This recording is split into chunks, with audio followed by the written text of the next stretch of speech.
Hello and welcome, everyone. I'm Tom Bowley, Chief Market Strategist at earningsbeats.com, and this is Trading Places Live. It's Tuesday, February 14th, 2023, and I'm pre-recording this Trading Places Live for just a little bit later this morning. Let's see. Currently, we have futures that are up, but we got a big CPI report that will be coming out just about the time I wrap up this recording. So things could change in a hurry. But right now we have the Dow Jones futures up about 55 points. S&P 500 futures up about 12 and NASDAQ futures up nearly 50. On a percentage basis, that does give a little bit of leadership to the NASDAQ this morning so far. Crude oil prices down about 1.3% to $79 a barrel. And the 10-year Treasury yield down about 4 basis points, 3.68%. But again, that could change as well, depending on how the CPI report comes out this morning. All right, well, we are in option expiration week, and it is Valentine's Day, so happy Valentine's Day to everybody. But we've got options expiring on Friday, and that always can throw a little monkey wrench into things. Normally, I call it opposite George week, because normally whatever's been working heading into option expiration week tends to not work, and things that weren't working tend to work. That's just the way the market goes, because there's so much potential money on the table for market makers, depending on whether stocks have net in the money call premium or net in the money put premium. So that's going to be a big topic throughout the week. At least at Earnings Beats, it's going to be a big topic. I don't know if you'll hear too much about it on CNBC, but it's a pretty big deal for short-term traders, and you need to be aware of it. Let's take a look at today's agenda, let you know what we're going to talk about today. So we're going to start off with that daily market recap, then talking technically. I'm going to do momentum sleepers. Haven't done that in a while, but I figure this is a pretty good time. The market made a nice run, it's pulled back a little bit. Let's talk about some of the stocks that had big runs and then recently have pulled back. And I'll show you a scan that I ran for that and the stocks in that in the scan results. Then earnings spotlight. Number of companies still reporting. Many of the big names have reported, but there's a second tier that have been reporting and continue to report this week. This is actually a pretty big week of earnings. So we'll go through some of those, then we'll wrap up with the 3 you must see. Let's see. Before we get into any of that, though, let's go over to earningsbeats.com. You will find an area where you can sign up for a no-cost 30-day trial. We'd love to have you. Got a lot going on at Earnings Beats right now. Still, I believe we're in a market that's going to go higher. Called the bear market, cyclical bear market last year. Guidance is a big part of what we do. Got a lot of members out of harm's way the first 6 months of last year. Called a bottom when nobody else wanted to call a bottom. If you want objective, unbiased guidance and information, research, this is your place. Anyway, 30-day no-cost trial. You can check it out. And by the way, at the end of your 30 days, before you'll get charged, we will send you an email saying, hey, you're going to get charged. We don't want you to be here. We don't want you to be paying if you don't believe that we set up for you. So that's the way we do it at Earnings Beats. Anyhow, make sure you give us a try. Sign up for that 30-day no-cost trial. If you want to learn just more about us for a little while, if you're new to Earnings Beats, scroll down. We have a free newsletter. No credit card required. You can unsubscribe at any time. It only takes a name and an email address. 3 times a week, Monday, Wednesday, Friday, usually out around 8:30 in the morning, focusing on gaps, earnings, so earnings-related gaps a lot, relative strength, candlesticks, price volume, moving averages, all the things that you typically would look at in technical analysis. But it is a very quick read, just 2 paragraphs in a chart. I think you'll enjoy it, and you'll, in the process, learn a little bit more about how we approach trading, short-term and long-term trading. All right, let's move on here. And I want to walk you through what happened on Monday. So we had a pretty good day on Monday. We started off the week on a good note. The Dow Jones Industrial Average up 377 points, S&P 500 up 47, NASDAQ up 174, mid caps up 30.5, small caps up 16. So on a percentage basis, saw a little leadership again from the NASDAQ that had been lagging of late. We've been seeing pullback. Last week was not a great week for the NASDAQ, but we did bounce just about right off that 20-day moving average. And as we approached the overhead, the prior overhead resistance, which had been around 11,600, that became support once we broke through. Went right down to about that 11,600 level, just about to the 20-day, and we made that bounce yesterday. We'll see if that can continue. Leadership. Not only did we see the leadership in the NASDAQ, but as you might suspect, the three primary aggressive groups: technology, discretionary, communication services. There they are again. 1, 2, 3. Technology up 1.73%.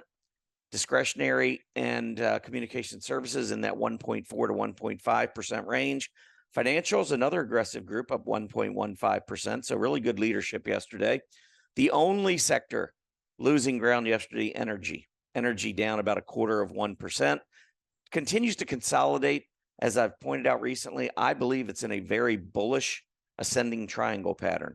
So off of this uptrend, you've got this high and this high. So you've got equal highs. You've got rising lows.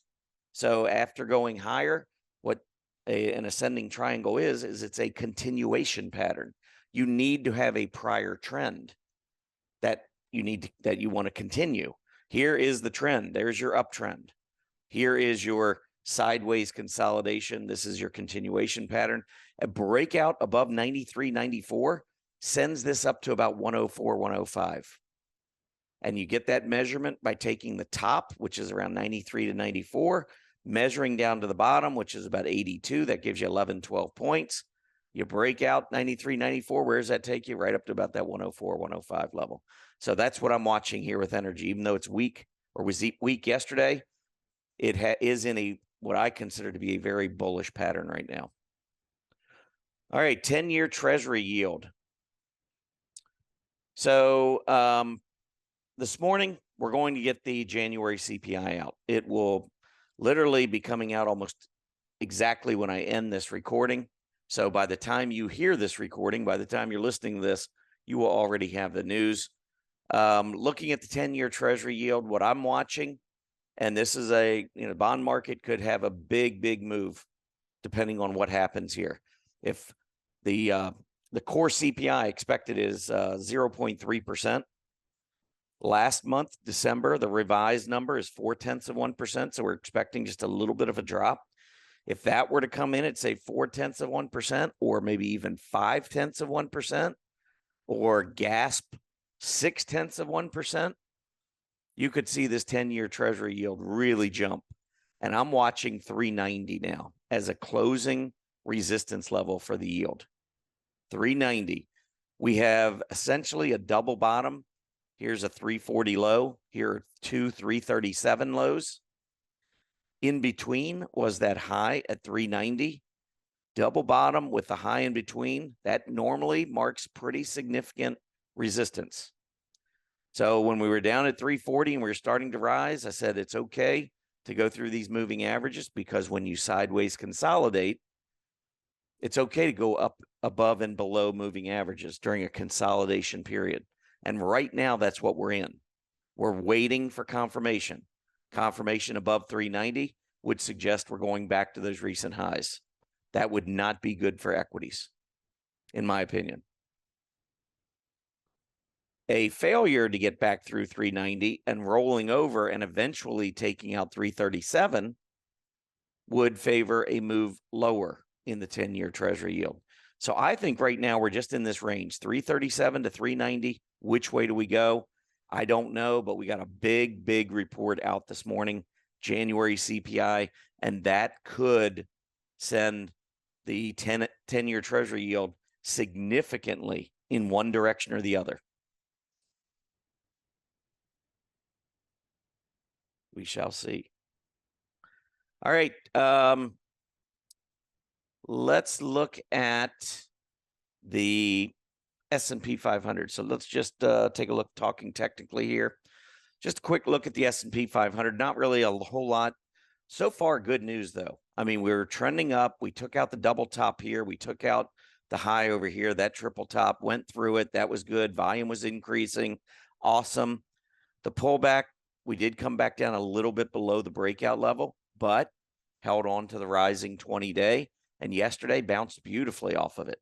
Nice recovery. Actually, we bounced on Friday, but then we extended that recovery yesterday in very nice fashion.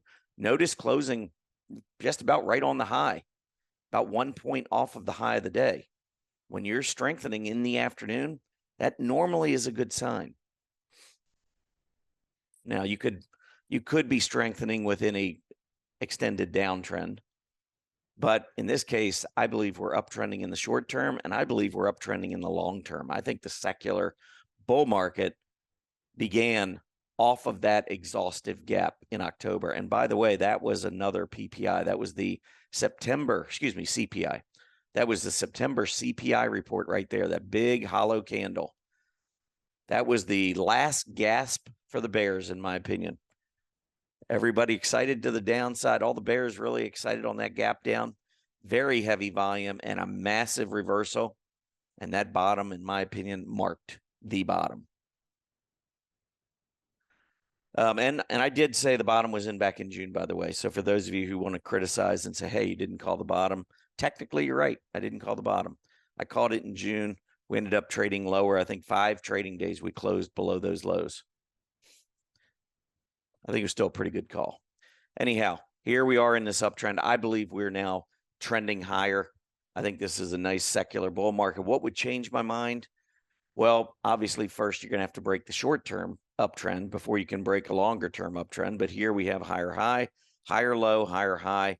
A break back down below this low would suggest we're going back down to the October low. So that would be the level. That would be all the way down below 3,800. I don't believe we're doing that. I mean, if we got a horrible CPI report today, I could see us going back down below the 20. I could see us maybe retesting that 4,000 level, going back down much below that, especially down below 3,800, 3,775, whatever that low was. I just don't see it happening. But you're asking me what could change my mind? Well, obviously some bad reports, some higher interest rates, and drops in the price action. I want to see confirmation in the price action. Not news, not headlines. We saw that all throughout 2022. Once we got to the June low, most of the selling was over. We did get some more bad news, starting with that August Jackson Hole speech from the Fed. And that's what led us down one more time. We'd need to see something similar, something bad. CPI coming out really bad would be perhaps the start of it. But let's watch the price action as well. All right, let's move on. So let's take a look at momentum sleepers. So momentum sleepers, I just wanted to show you, I ran a scan. And what I did is I just looked for the RSI greater than 40 and the RSI less than 50. Now, if you just ran a scan based on that, you could get all kinds of different results. You could get stocks that have been beaten down and had RSIs down at 15 or 20, and now they're coming up to between 40 and 50. That's not what we're looking for here. We're looking for momentum sleepers.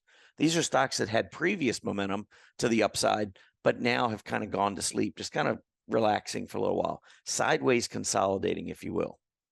So a couple of things. Number one, you had to have strength prior to pulling back with the RSI in the 40 to 50 area. So what I did is I ran this against, number one, the scooter being greater than 90. Obviously, if you were coming up from being beaten down, your scooter score is very unlikely to be above 90. StockCharts tactical rank. If you're above 90, this only goes from 0 to 100. If you're above 90, you're in the top 10% of stocks. Looking back over the last few weeks to 5 months, that's kind of where what the scooter looks at. Doesn't look much beyond 5 months. So you throw that in there. Scooter has to be greater than 90. That kind of gives you a pretty strong indication that these are uptrending stocks. But the RSI between 40 and 50 tells you that they've pulled back. That's what we're looking for. There are a lot of different ways to run a momentum sleeper scan, but this is one. Then the other thing I did is notice in here, I don't have anything about volume. So I could be pulling up stocks that trade 1,500 shares a day. very illiquid. I don't want to do that. I could be pulling up stocks that for whatever reason I just didn't like technically. I don't want to do that. So what I've done is I've added in that these stocks, once it meets these first two filters between 40 and 50 on the RSI and above 90 on the scooter, then all those stocks, we go in and we look to say, okay, which of those stocks are on any of these 4 chart lists that we keep at Earnings Beats? And we use these chart lists essentially to store our research. So we have a strong earnings chart list, which features companies that you might be able to guess had very strong quarterly earnings reports in the last 90 days. They had to have revenues and earnings per share that beat Wall Street estimates. Had to. Then I have strong future earnings. What if they matched estimates, or what if they missed estimates, but the stocks are still very strong technically? Well, that gets you into our strong future earnings chart list. What about stocks that raised guidance? Well, there they are. If a stock has raised guidance, we have a chart list for it. And then what if, I always talk about the AD line, the stocks that are showing strong AD. Well, this is a group, this chart list are stocks that all have strong ADs, strong accumulation distribution lines. So what I'm doing is taking RSI 40 to 50, scooter greater than 90, and has to be on one of our 4 chart lists. You can't have illiquid stocks on any of our chart lists. We won't include them. So we don't have to worry about that. Generally speaking, these are all going to have very good looking charts, or they're going to be part of very strong industry groups or sectors. So by running this scan, I am narrowing the massive amount of stocks out there in about 2 seconds to a very manageable list. And that manageable list is right here. I'm going to pull up the edit, because there were 28 stocks in the universe that met that scan. And I put them all into this chart list. Now, we could put them into Candle Glance or Chart Book. Let's do Chart Book. So what we have here on Chart Book is each stock. We can go one at a time. So you just go ahead and hit this next, but it's set up with the PPO, it's set up with the price action, and it's set up with the AD line down here at the bottom. And I can flip through here very quickly if I want. But this is a stock. Look at this. Nice move up December. And look at the sideways consolidation. Just tested its 50-day moving average. Beautiful. This is exactly what we're looking for. 8KRO, big move up, topped back at the end of December. Sideways consolidating. Okay. I'm just going to flip through, see if any of this went right down to the prior lows. This is AMLX. Next up, BIVI. Now, this one's come back way too much for me, so I would skip past that pretty quickly. Here's one, a big move up in the energy space, Broadwind Energy. It's been coming back down. I really like it if it gets back to this gap support level around 360. So it's working its way back. Cabaletta Bio. By the way, there were a lot of biotechs, a lot of healthcare. But if you think about it, that's an area of the market that's been selling off quite a bit, right? So it makes sense. So CABA pulling back was $13 3 days ago. Now you can get it at $9.68, very close to the 50-day moving average. Collegium Pharmaceutical, big move up, negative divergence, by the way. Here's 50-day test, falling back. And so if you're looking for sleepers, here's Deutsche Bank, back near the 50-day. Destination Group, nice hammer right on the 50-day. This is giving you a pretty good, there's another big reversal. EDU, New Oriental Education and Technology Group. This is exactly what we're looking for. So that's a really good scan. Here's another one, Freeport McMoran. Beautiful move up. We got a breakout here that occurred at 41. Moved back down. Yesterday we were trading at 41.31 on the low, right at the 50-day moving average, right near price support. Again, very, very good momentum sleeper. Here's a stock, FDMT, 4D Molecular Therapeutics. After a huge run up, pulled back, there's your support. Well, we moved up, came back down, testing this support area again. First Solar, after setting a new high or 52-week high back in mid-January, It's pulled back. It was up around 185. Now it's about 165, 167. Halliburton, you can kind of see what I'm talking about here. Every one of these really looking pretty good as far as pullbacks. This one, I'm not sure what went on with these gaps, but that, I don't know, maybe it was bought out. That's just weird the way it's trading. Not really interested in that kind of a thing. Beautiful one here. ISEE.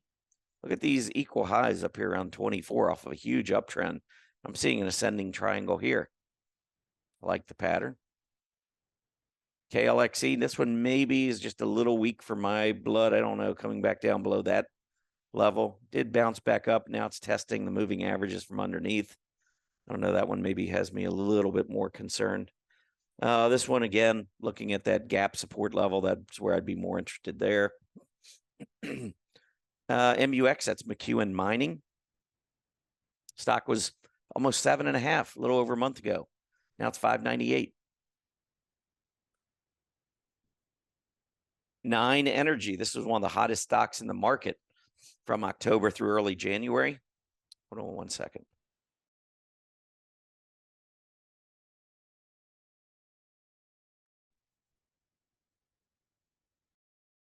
Okay, sorry about that.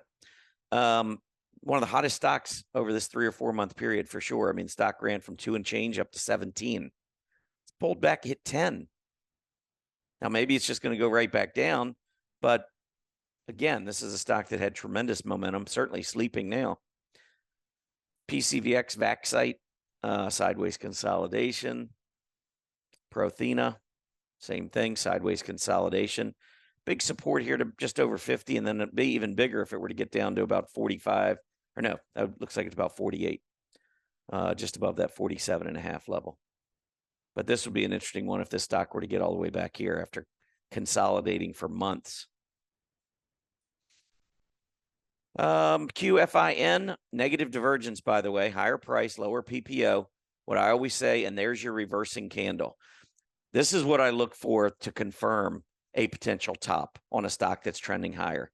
Higher high, higher PPO. We get higher high, higher PPO, higher high, higher PPO, right there. And then when we get this higher high, notice we don't get the higher PPO, lower PPO, and reversing candle to boot. That's a bearish engulfing candle. Normally, when I get that combination right there, I am out. OUT, not asking any questions. What I look for after that is not a 20-day test, but a 50-day test. And with this momentum sleeper here, that's what we're getting. Got down close to that 50-day. Stock was over 25 at the low just recently, down near 21. That's what you want to see, especially after a negative divergence and a reversing candle. Reata Pharmaceuticals, big move up, coming back down, a little bit below the recent price high. I would expect this area though to hold. Thesis Pharmaceuticals, another move up. Look at that negative divergence. Don't really see the reversing candle in there, but we did lose the 20. I think this one could go down to the 50. I'd be careful there. Tusk, Mammoth Energy Services, still sideways consolidating. I see these lows as the big lows. That's down at $5.50. VIPS, VIP Shop, higher prices, lower PPO. There's your 50-day test. There's that center line test. Stock could run from here. Viridian Therapeutics, move up, pulling back. Another one near the 50-day. And that's it. So we just went through all 28 stocks. That's how fast I can come up with momentum sleepers and then look at the charts. Didn't take long at all. All right, let's move on to earnings. So earnings, I'm just going to go over a few of these big reports. CDNS, let's take a look at the action after hours and this morning, pre-market hours, up more than 3%, 591. It looks like we're heading back to test the previous high up around 195. That's what I would expect there. They beat 96 cents versus 91 cents. That was their earnings per share in the latest quarter. ANET, this is Arista Networks. The stock did beat by wide margin, 141 versus 121. Also fairly close to key resistance, but pulling back. I would watch it if it gets down close to that 20-day. It did come out with some pretty good numbers. Let's see, what else did we have? Solar Edge, big one in the renewable energy space. Stock down 5%. They had a huge beat, $2.86 versus a $1.60. Looks like it's, in a little cup. Maybe the handle came down too far, but sideways consolidation anyway. Back down to about 294. If this gets down into that 270, 275 area near support, would be very interesting, especially coming off some pretty good numbers. LSCC, this is Lattice Semiconductor. This is one of our portfolio stocks at earnings beats. They beat 49 cents versus 48. Stock is up. Look at this. It's been helping to carry one of our portfolios. It's been very strong. Let's see, just a couple more. Coke this morning, matched estimates, 45 cents. That's what the market was looking for. Stock is up about 1%. Marriott beat 196 versus 184, up about 1%. It's been in a nice little uptrend, nice flag pattern there. And let's just drop it, end it right there. Let's move on because we're running out of time. I want to take a look at the 3 you must see. So we got Disney to look at first. So first, let's take a look at Disney. When it gapped up here, actually, I wrote an article over the weekend. If you were seeing the news and you saw the gap up, you got a nice uptrend, you may have been tempted to just jump right in on Disney. It opened at 118. There was a big problem, though. Disney had a ton of in-the-money call premium. And so when we got that gap up, there was no staying power. Market makers got control of the action. It was in their financial interest to bring this stock down into option expiration week. And that's what's happened over the last 3 days. We went from that open of 118.04 now down to 107.66. Yesterday's low 106.55. Testing the 20-day. I don't know if we go below the 20-day, but and it is definitely a much better buy now at 107, obviously, than it was at 118. But we do still have max pain coming in around 100, so you need to be aware of that. Next stock is MELI. This is Mercado Libre. Big move up, AD line soaring, everything looking good, but a little bit of a momentum sleeper here. Pulling back right near that 20-day, pretty close to this breakout level. This was right at about that 1100, maybe 1090 area. That's where we've pulled back. So I think this is an area where you could see a reversal here. Last one I have for you, Peloton. Huge move up. They raised guidance. The stock soared up to 18. Another momentum sleeper here. The gap up was at 1375. The low that day was at 1360. And here we are at 1363, testing the 20-day, which is at 1356. This is good timing on this one as well. Looks pretty good. Anyhow, that's it for me. Appreciate you tuning in. Let's see what happens with the CPI, and we'll go from there. Happy trading, everybody. Hey, Grayson Rose here with StockCharts. Thank you so much for watching. I hope you enjoyed that video. If you did, consider giving it a like down below, maybe leave us a comment, and if you're new to the channel, you can subscribe at the link up above. We're gonna bring you daily content from an incredible collection of technical analysts and financial experts.